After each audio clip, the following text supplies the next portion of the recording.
Néhémie, chapitre 5. Il s'éleva de la part des gens du peuple et de leurs femmes de grandes plaintes contre leurs frères les Juifs. Les uns disaient: Nous, nos fils et nos filles, nous sommes nombreux. Qu'on nous donne du blé afin que nous mangions et que nous vivions.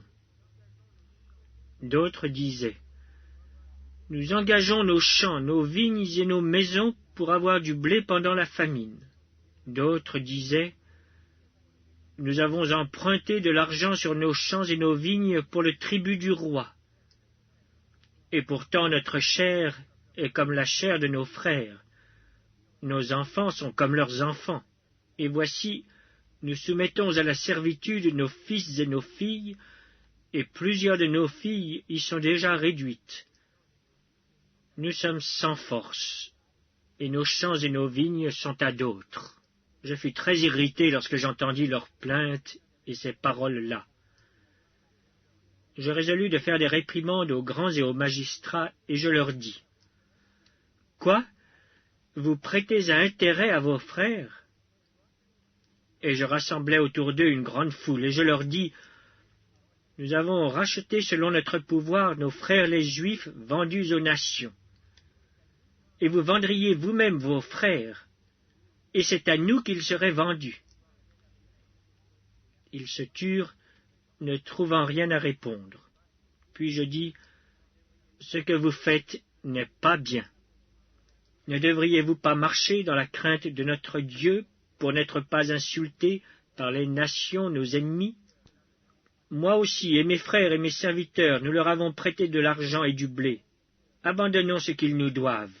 Rendez-leur donc aujourd'hui leurs champs, leurs vignes, leurs oliviers et leurs maisons. Et le centième de l'argent, du blé, du moût et de l'huile que vous avez exigé d'eux comme intérêt. Ils répondirent: Nous les rendrons, et nous ne leur demanderons rien. Nous ferons ce que tu dis. Alors j'appelai les sacrificateurs, devant lesquels je les fis jurer de tenir parole.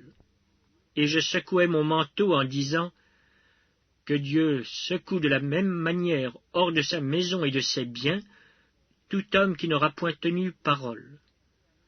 Et qu'ainsi cet homme soit secoué et laissé à vide.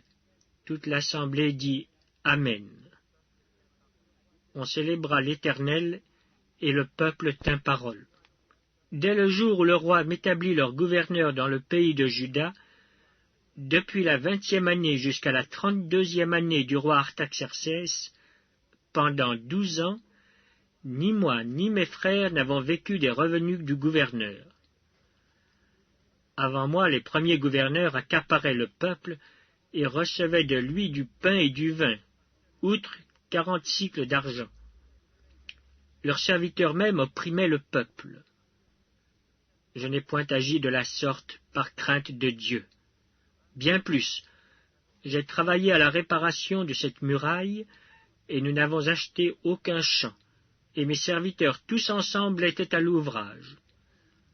J'avais à ma table 150 hommes, juifs et magistrats, outre ceux qui venaient à nous des nations d'alentour. On m'apprêtait chaque jour un bœuf, 6 moutons choisis et des oiseaux. Et tous les 10 jours on préparait en abondance tout le vin nécessaire.